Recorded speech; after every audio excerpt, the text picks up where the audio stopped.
नमस्कार दोस्तों, आप सभी का स्वागत है YMW फाइनेंशियल सर्विस के एक नए वीडियो में। तो आज जो है बेसिकली हम लोग बात करने वाले हैं क्लिनिकल एस्टेब्लिशमेंट का लाइसेंस के लिए कैसे अप्लाई कर सकते हैं। देखो, क्लिनिकल एस्टेब्लिशमेंट लाइसेंस जो है कौन से लोग लेते हैं? जो भी डॉक्टर प्रैक्टिशनर लोग हैं वो अपना खुद का क्लिनिक ओपन कर रहे हैं, या हॉस्पिटल ओपन कर रहे हैं, या नर्सिंग होम ओपन कर रहे हैं। इसके साथ जो है वो इमेजिंग सेंटर ओपन कर रहे हैं, या लेबोरेटरी ओपन कर रहे हैं, या डायग्नोस्टिक सेंटर ओपन कर रहे हैं। तो ये सारी चीज़ों में जो है ना क्लिनिकल एस्टेब्लिशमेंट का लाइसेंस लेना अनिवार्य है। इसके बिना अगर आप चलाते हो तो काफ़ी ह्यूज पेनल्टी जो है ना आप पे चार्ज की जाती है, और इसमें जेल भी होने की संभावना है।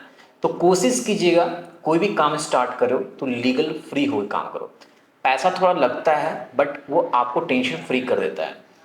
देखो, अगर आप बिना इस लाइसेंस के आप आगे बढ़ते हो, हॉस्पिटल, नर्सिंग होम या किसी तरह का आप क्लिनिक रन कर रहे हो, तो उस केस में क्या होगा, घाटा आप ही को होने वाला है। कोई अगर आपके हॉस्पिटल में डेट कर जाएगा तो पूरे हंगामा करने लगेंगे। ये बात जो है सिविल सर्जन तक पहुंचेगा, वो इंस्पेक्शन करने के लिए आएगा, चेक करेगा कि आपका लाइसेंस था कि नहीं था।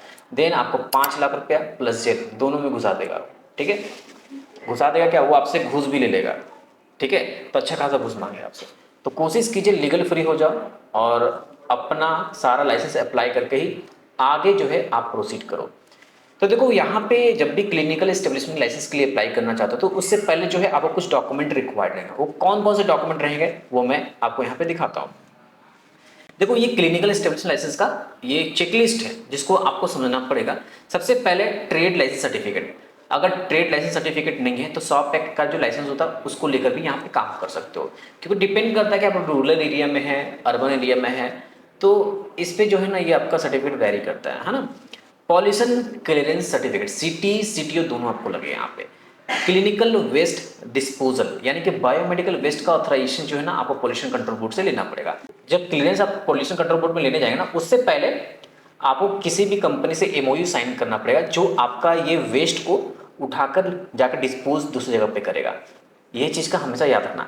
तो जब वो कंपनी आपको सर्टिफिकेट प्रोवाइड कर देगी कि मैं आपका ये जो है वेस्ट उठा कर लेके जाऊंगा, और उसी बेसिस पे जो है आप बायोमेडिकल वेस्ट का ऑथराइजेशन के लिए आप पोल्यूशन कंट्रोल बोर्ड में अप्लाई कर सकते हैं। देखो, जो मैं बता रहा हूँ ध्यान से सुनना। प्रीमाइसेस का डॉक्यूमेंट यानी कि जो भी आप प्रीमाइसेस पे ओपन करो उसका जो है डीड होना चाहिए या रेंट एग्रीमेंट होना चाहिए। जो भी आपने करवाया उसके अकॉर्डिंग आपका होना होगा। जो भी करवाएगा वो आपको डॉक्यूमेंट देना पड़ेगा। फिर इसके बाद देखो, appointment letter issue to staff. जो भी आप क्वालिफाइड जो स्टाफ रखे हो, लाइक नर्सेस की बात कर लूँ यहाँ पे, ओटी टेक्नीशियन की बात कर लूँ यहाँ पे, तो जितना भी आपने रखा है सारे का जो है अपॉइंटमेंट लेटर होना चाहिए आपके पास में। ठीक है, इसके अलावा इलेक्ट्रिकल इंस्टॉलेशन की बात करें, आपकी हॉस्पिटल होगी तो वहाँ पे आपका पूरा अच्छा इलेक्ट्रिकल इंस्टॉलेशन होना चाहिए।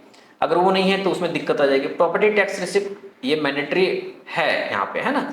अप्रूव बिल्डिंग प्लान, ये जब बैंगलोर में लेने जाओ ना तो ये सारे डॉक्यूमेंट लगेंगे, इसके बिना काम नहीं चलता है। इसके अलावा जो है rate chart of service offered at the propose CE. देखो, जो भी आप सीई बना रहे हो उसमें आप जो सर्विस प्रोवाइड करो उसका रेट चार्ट भी उनको चाहिए। देन इसके अलावा जो है प्रीमाइसेस में जो आपका हॉस्पिटल का ब्लू प्रिंट दे दीजिएगा। एफिडेविट लगता है, और यहाँ पे जितने भी रजिस्टर्ड सर्टिफिकेट है, जितने भी डॉक्टर हों उनका भी जो है यहाँ पे आपको सारे चीज़ देने पड़ेंगे। और फायर का एनओसी मैंडेटरी है, वो आपको लेना पड़ेगा।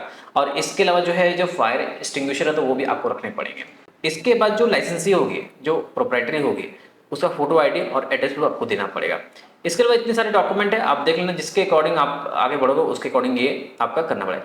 पीसीपी एनटी का भी लाइसेंस आपके पास में होना चाहिए। यहाँ पे देखो, अगर आप अल्ट्रासाउंड कर रहे हो तो उसमें पीएनडीटी का सर्टिफिकेट लगता है, आपको पता है ना, उसके बिना आपको अल्ट्रासाउंड मिलता नहीं है। तो ये सारी चीज़ आपको यहाँ पे अनिवार्य तो नहीं है, अगर आप ये फैसिलिटी अवेल करते हो अपने हॉस्पिटल में तब ये डॉक्यूमेंट आपको रिक्वायर्ड रहेंगे। ठीक है, तो समझना यहाँ पे जो डॉक्यूमेंट मैंने आपको बताया, अगर आप झारखंड से बिलोंग करते हो और झारखंड में क्लिनिकल एस्टेब्लिशमेंट लेने जा रहे हो तो यहाँ पे 3-4 डॉक्यूमेंट लगते हैं, ज़्यादा इतना सारा डॉक्यूमेंट नहीं लगता है। सबसे पहले जो बिल्डिंग पे आप ओपन करो वो रेंटेड होगा तो रेंट एग्रीमेंट आप देना, और यहाँ पे 11 मंथ का रेंट एग्रीमेंट आप दे सकते हो। अगर उससे ज़्यादा लेते हो तो आपको रजिस्टर रेंट एग्रीमेंट आपको देना पड़ेगा। यहाँ क्लियरिफाई हो गया। इसके बाद हम लोग बात करते हैं नेक्स्ट फायर एनओसी के बारे में। देखो, फायर एनओसी भी आपको लगता है तो ये आपको मैंडेटरी डॉक्यूमेंट है। इसके बाद जो है पॉल्यूशन का भी आपको डॉक्यूमेंट देना पड़ेगा। तो ये 3 डॉक्यूमेंट लेकर जो है ना आप आगे प्रोसीड कर सकते हो, किसके लिए, क्लिनिकल एस्टेब्लिशमेंट के लिए। अब यहाँ पे क्लियरिफाई हो गया, डॉक्यूमेंट्स क्लियर है। तो अब हम लोग यहाँ पे आगे बढ़ते हैं और अप्लाई करके देखेंगे किस तरह से होता है। देखो सबसे पहले जो है क्लिनिकल एस्टेब्लिशमेंट का ये आपका ऑफिशियल वेबसाइट है जहाँ पे आपको आना पड़ेगा। कुछ नहीं करना है, गूगल में सर्च करना क्लिनिकल एस्टेब्लिशमेंट है ना, रजिस्ट्रेशन करना है। यहाँ पे सर्च करोगे ना तो जो पहला आएगा आप उसको क्लिक कर लेना। क्लियर हो गया? तो ये तो आपका इस तरह से आ गया। आप इसको होम पेज पे चले जाना, तो होम पेज पे जाओगे तो ये आपको कुछ इस तरह से देखने को मिल जाता है। तो ये इस तरह से जब आएगा तो यहाँ पे रजिस्टर क्लिनिकल एस्टेब्लिशमेंट प्रोविजनल है। देखो पहले आपको प्रोविजनल लाइसेंस मिलता है, बात समझना, पहले आपको प्रोविजनल लाइसेंस मिलता है 1 साल के लिए। जब 1 साल का आपका पूरा प्रोविजनल लाइसेंस कवर हो जाता है तो याद रखना कि बहुत सारे स्टेट में अलग अलग नियम है। जैसे अगर हम लोग यहाँ झारखंड की बात करें तो 100 डेज या 180 डेज जो है पहले अप्लाई कर देना पड़ता है रिन्यूअल के लिए। आप 30 डेज भी रिमेनिंग रहेगा तो उससे पहले आप अप्लाई कर सकते हो, है ना। यहाँ पे कोई दिक्कत नहीं वाली नहीं है। एक्सपायरी होने से पहले आप कर देना है, क्योंकि विद इन रहता है। तो विद इन मतलब कभी भी करो आप, बट एक्सपायर होने से पहले करना है। तो 1 साल के लिए मिलेगा। जब आप उसको रिन्यू करने जाओगे तो रिन्यू में जो है आपका 5 साल के लिए मिल जाता है। उसके बाद नेक्स्ट 5 ईयर्स के लिए आप आराम से बैठ के रख सकते हो। बट इसमें जो सीएमओ होता है ना, सिविल सर्जन भी जो होता है, चीफ मेडिकल ऑफिसर, बहुत अच्छे खासे लेते हैं, ठीक है। तभी जो है आपका रिन्यू करते हैं, बिना उसके रिन्यू नहीं करते हैं। बहुत सारे स्टेट होंगे जहाँ पर अच्छे खासे लोग होंगे जो ब्राइब वगैरह नहीं लेते हैं, वैसे जगह जल्दी अप्रूवल हो जाता है। But most of the state में ये चलता है, बिना अंडर टेबल दिए काम नहीं बनता है, ठीक है। तो देखो यहाँ पे सिंपल आपको क्या करना है, इस पर क्लिक करना है। तो क्लिक कर लीजिएगा। करते ही यहाँ पे आपको साइन इन का ये इंटरफेस आ जाएगा। पहले क्रिएट न्यू अकाउंट है, आप इस पर क्लिक कीजिएगा। करते ही यहाँ एप्लीकेंट का first name, middle name, last name, establishment name, जो भी आपके हॉस्पिटल का नाम होगा वो लिख दीजिएगा, या नर्सिंग होम का या आपका क्लिनिक का। ईमेल आईडी दे दीजिएगा। लॉगिन आईडी आपने सेलेक्ट करना है। आईडी प्रूफ में पैन कार्ड दीजिएगा और वेरिफिकेशन कोड यहाँ पे डालिएगा। तो जब यहाँ पे पैन कार्ड आप सेलेक्ट करोगे ना तो यहाँ पे देने बोलेगा कि पैन कार्ड का नंबर डालो, वेरिफिकेशन कोड डाल के सबमिट पे क्लिक करना। जब सबमिट पे क्लिक करते हो ना तो ये आपको मेल आएगा, आपके मेल आईडी पे मेल आएगा।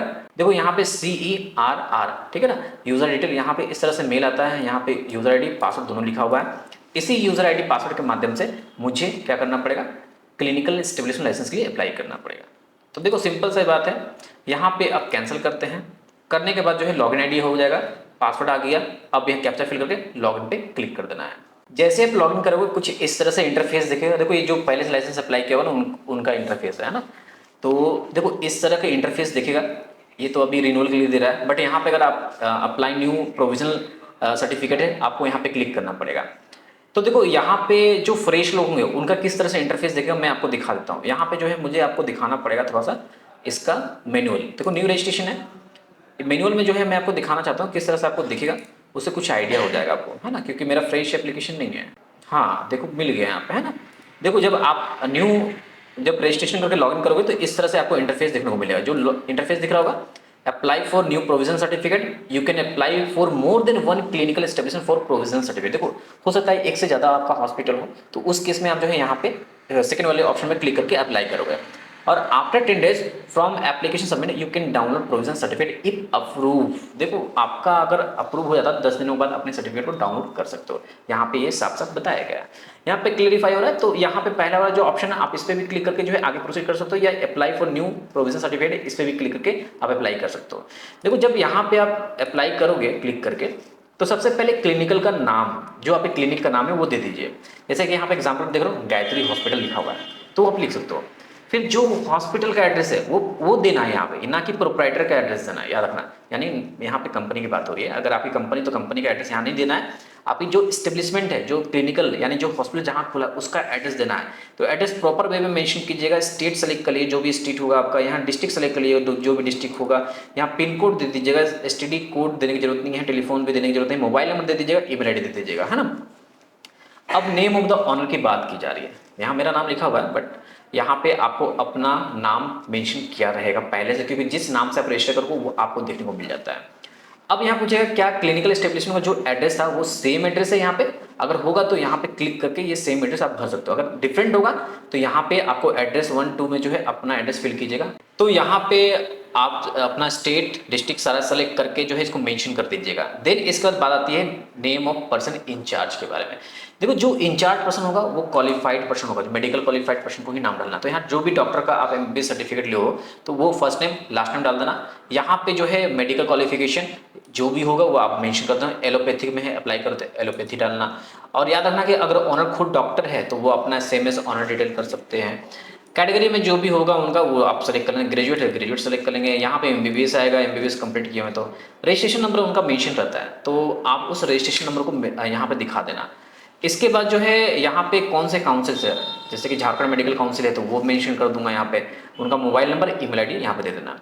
ऑनरशिप के बारे में पूछी जा रही है। प्राइवेट लिमिटेड कंपनी के माध्यम से स्टार्ट करना चाहते हो, एनजीओ है, ट्रस्ट है, सोसाइटी है, प्रोप्राइटरी है, जो भी होगा आप उसके अकॉर्डिंग करोगे, है ना। तो प्राइवेट सेक्टर यहाँ पे करेंगे तो यहाँ पे आपको सेलेक्ट करने के लिए आएगा, तो यहाँ पे अपने अकॉर्डिंग देख लेना। हम लोग यहाँ पे इंडिविजुअल प्रोप्राइटरशिप कर लेते हैं। अब यहाँ बात आती है सिस्टम ऑफ मेडिसिन, किस तरह की मेडिसिन में आप यहाँ पे काम करोगे। तो हम लोग एलोपैथी में काम करेंगे, इसलिए हम लोग इसको क्लिक करेंगे।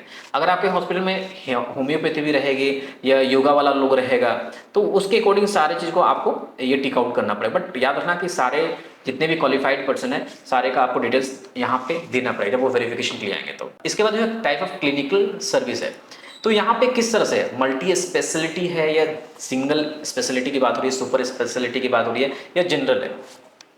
जनरल में क्या होता है, नॉर्मली आप एक क्लिनिक खोल लिए वहाँ पे आप काम कर रहे हो। सिंगल स्पेशलिटी का मतलब होता है कि आप एक ही निश पे काम कर रहे हो। जैसे कि अगर मैं बात करूँ यहाँ पे कि अगर एक जनरल फिजिशियन है वो अपना काम कर रहा है तो वो सिंगल स्पेशलिटी में आ जाएगी, है ना, सिर्फ एक ही चीज़ पे काम कर रही है।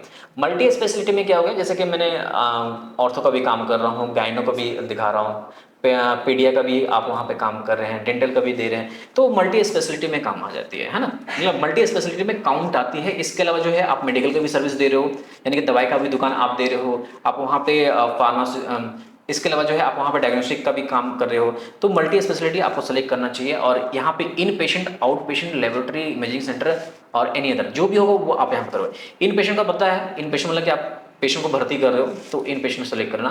आउट पेशेंट में यानी कि ओपीडी की बात हो रही है तो यहाँ पे ये भी कर लेना। लेबोरेटरी है यानी कि आप वहाँ पे लैब में टेस्ट वगैरह करोगे तो वो है, तो ये भी कर सकते हो। अल्ट्रासाउंड या कुछ एक्सरे की सर्विस दे रहे हो तो इसको भी आप सेलेक्ट कर लेना, है ना। बट ये दोनों लेके आगे चल रहा हूँ। अब बात होती है इन पेशेंट में किस तरह से, हॉस्पिटल है भैया कि नर्सिंग होम है कि मैटरनिटी होम है, जो भी होगी वो आपको सेलेक्ट करना पड़ेगा। हम लोग ये हॉस्पिटल करते हैं। अब यहाँ नंबर ऑफ बेड की बात आती है। देखो बहुत सारे स्टेट में ना जो की एक लिमिट बताई हुई है, अगर आप 50 से नीचे हैं तो आपको वहाँ पे सी लेने की जरूरत नहीं पड़ती है। जैसे यूपी की बात करें, उत्तर प्रदेश में क्या है ना कि अभी भी 50 से नीचे में जो है सी नहीं लेना पड़ता है। बट अगर हम लोग यहाँ पे बात करें झारखंड मतलब और भी स्टेट में बात करें तो यहाँ पे लेना पड़ता है। तो यहाँ पे अगर हम लोग 5 बेड का लेते हैं तो 5 बेड का लिख सकते हैं, 10 बेड का लेकर 10 बेड लिख सकते हैं। अब यहाँ पे आउट पेशेंट की बात हो रही है तो मैंने क्या बताया कि अगर मैं अपने में मल्टी स्पेशलिटी रख रहा हूँ तो मैं यहाँ पॉली क्लिनिक करूँगा, क्योंकि वहाँ पे आपके अलग अलग जो है डॉक्टर आएंगे, है ना। इसके अलावा सिर्फ डे केयर आप सेंटर रखना चाहते हो तो इसको भी कर सकते हो। 24 आवर्स आपका है तो आप इसको लेके आगे प्रोसीड कर सकते हो। फी एप्लीकेबल है कि नहीं, अब मैंने बात आती है फी एप्लीकेबिलिटी की। देखो क्या ना, फी एप्लीकेबल जो है ना आपको समझना पड़ेगा कि कितना फीस आपको लगेगा, किस नाम से बनेगा। यहाँ पे ऑनलाइन कोई भी फीस नहीं होता है, ये सारा डिमांड ड्राफ्ट या आप ऑनलाइन ट्रांसफर के माध्यम से कर सकते हो। तो कैसे पता चलेगा, लेट्स सी कैसे हम लोग कर सकते हैं। यहाँ पे देखो मेरे पास में एक लिस्ट है जिसमें सारे स्टेट का दिया हुआ है, मैं एक दिखा देता हूँ आपको। ये थोड़ा सा जूम करना पड़ेगा, इसको थोड़ा सा दिख नहीं रहा होगा आपको, है ना। चलो इसको जूम कर देते हैं। देखो यहाँ पे fee for category of clinical act 2010 in rupees, है ना। जैसे कि असम बिहार की बात करें क्लिनिकल में कोई भी फीस नहीं लगता, नॉट एप्लीकेबल होता उनका। चंडीगढ़ की बात करें तो यहाँ पे 100-500 रुपये फीस लगता है। अब हॉस्पिटल की बात करें तो हॉस्पिटल बेड नंबर से यहाँ 51 से 100 से स्टार्ट है, तो इतना में जो है अलग अलग तरीके की फीस लगती है। अब हम लोग झारखंड में आते हैं, क्योंकि झारखंड से मैं बिलोंग करता हूँ इसलिए मैं दे रहा हूँ। 500 रुपये यहाँ पे किसी तरह कोई क्लिनिक आप ओपन कर रहे हो, ठीक है, तो आपको 500 फीस देनी पड़ेगी। यानी कि अगर आप 50 से नीचे तो सबको 500 रुपये ही पेमेंट करना पड़ता है। अब 1000 की बारी आती है, 1000 फीस कितने की है, ये हॉस्पिटल बेड नंबर 51 से लेके 100 तक के लिए, तो ये इतना फीस 1000 रुपये पेमेंट करना पड़ेगा। अब ये जो फीस है किस नाम से पेड होगा, यहाँ पे देखो। अगर आप ऑनलाइन ट्रांसफर करना चाहते हो तो JRHMS क्लिनिकल एस्टेब्लिशमेंट एक्ट के नाम से आप कर सकते हो। डिमांड ड्राफ्ट बनाना चाहते हो तो यही सेम नाम से आपको बनाना पड़ेगा। समझ में आ रहा है। तो याद रखना कि जो भी आप करो फीस सही जगह पेमेंट करो, तभी जो है आपका यहाँ पे फिल कर पाओगे। क्या फिल कर पाओगे, देखो मैं दिखाता हूँ। यहाँ पे यस करते हो तो उसका चालान नंबर आपको फिल करना पड़ेगा। देखो बैंक चालान और डिमांड ड्राफ्ट किसके माध्यम से करो भाई, तो आप डिमांड ड्राफ्ट अगर तो यहाँ करना, बैंक चलान करना चाहते हो यहाँ कर दो। जब बैंक चलान के माध्यम से करोगे तो यहाँ पे चलान नंबर, अमाउंट, चलान डेट और बैंक सेलेक्ट कर लेना। अगर आप ऑनलाइन ट्रांसफर कर रहे हो ना, तो या तो ना उसमें ट्रांजेक्शन नंबर होता है, तो वो ट्रांजेक्शन नंबर ही चलान नंबर डाल देना। क्लियर हो रहा है यहाँ, तो डाउट नहीं होना चाहिए। फिर इस पर क्लिक करना है यहाँ पे।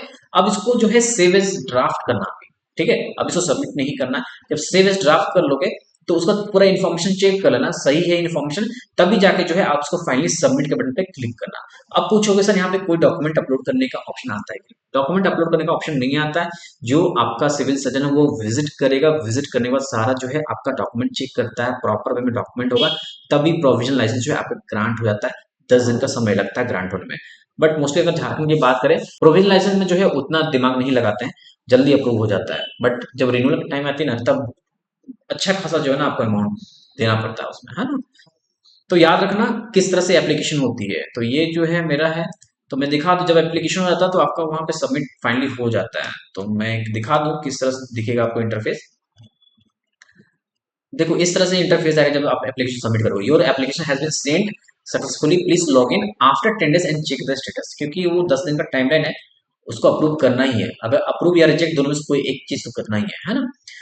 जब आपका अप्रूव हो जाता है तब सर्टिफिकेट आपको यहाँ पे डाउनलोड करने का ऑप्शन आ जाएगा। देखो वैलिड आ जाएगा, सर्टिफिकेट नंबर आ जाएगा, यहाँ पे ऑटोमेटिक पीडीएफ फाइल आ जाएगा। अब उस सर्टिफिकेट का जैसे जैसे एक्सपायरी नियर बाय आएगा, वैसे वैसे एक कलर में चेंज होगा। देखो यहाँ पे और मतलब यहाँ पे येलो है, येलो का मतलब होगा नियर एक्सपायरी, एक्सपायरी नजदीक आएगी तो ये येलो हो जाएगी, ये वाला।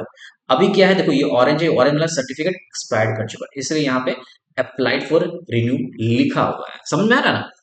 तो देखो ये प्रोसेस है पूरा क्लिनिकल एस्टेब्लिशमेंट का अप्लाई करने का। और याद रखना जब भी क्लिनिकल एस्टेब्लिशमेंट के लिए अप्लाई करो तो आपके पास फायर एनओसी होना चाहिए, प्रीमाइसेस प्रूफ होना चाहिए, और इसके साथ जो है स्टेट पोल्यूशन कंट्रोल बोर्ड से सीटी जो है आपके पास होना चाहिए। और इसके अलावा जो है आपको बायोमेडिकल वेस्ट तभी लोगे जब उसमें जो है आप किसी तरह का डायग्नोस्टिक सेंटर ऐड कर रहे हो। क्लियर होगा। इसके साथ साथ सबसे इंपॉर्टेंट चीज आपको जो है ईटीपी आपको लगाना पड़ेगा, यानी कि इफ्लुएंट ट्रीटमेंट प्लांट जो है ना आपको वहां पर सेटअप करना पड़ेगा। उस प्लांट को सेटअप करने में 60,000 से लेके 1 लाख तक आपका जाता है। पॉल्यूशन कंट्रोल बोर्ड का गाइडेंस काफी ज्यादा स्ट्रिक्ट है, उसको फॉलो कीजिएगा, क्योंकि अगर फॉलो नहीं करते हैं तो आपके पास में भी 100 कुछ नोटिस आएगा। अप्लाई करने के लिए पहले आएगा, अगर फिर भी आप अप्लाई नहीं करते, अनसुना करते हो, तो फिर वो आपको एक सेक्शन है उसके अंदर जो है वो एक्शन ले सकते हैं।